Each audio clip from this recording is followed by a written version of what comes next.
Ndugu mheshimiwa, ifuatayo ni mwendelezo wa utafiti wetu tuliofanya kati ya mwaka 2024-2025. Ndugu mheshimiwa, utafiti wetu ya 6 tulioifanya ni ya kuhusiana na klabu ya Simba. Ndugu mheshimiwa, hii katika utafiti wetu inaonyesha ndio klabu inayofanya vizuri katika michuano ya Tanzania na ndio klabu pekee inayowakilisha Tanzania katika michuano ya kimataifa.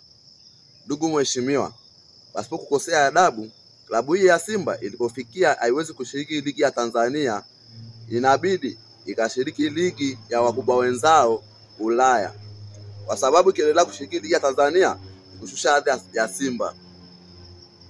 Ndugu mheshimiwa, utafiti wetu wa 7 tulioifanya ya kuhusiana na kiungo wa Simba Kagoma.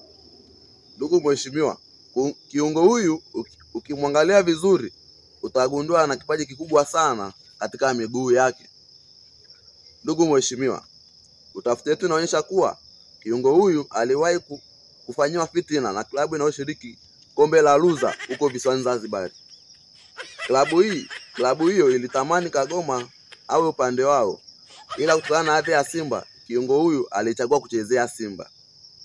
Ndugu mheshimiwa, pasipo kukosea adabu, klabu hii iliyokuwa inamsumbua kiungo wa Simba Kagoma, hata kwenye ramani ya Afrika na rankings za FIFA hawapo na tujua wako wapi.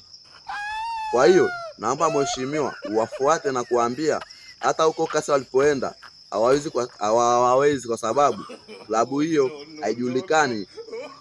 haijulikani kabisa.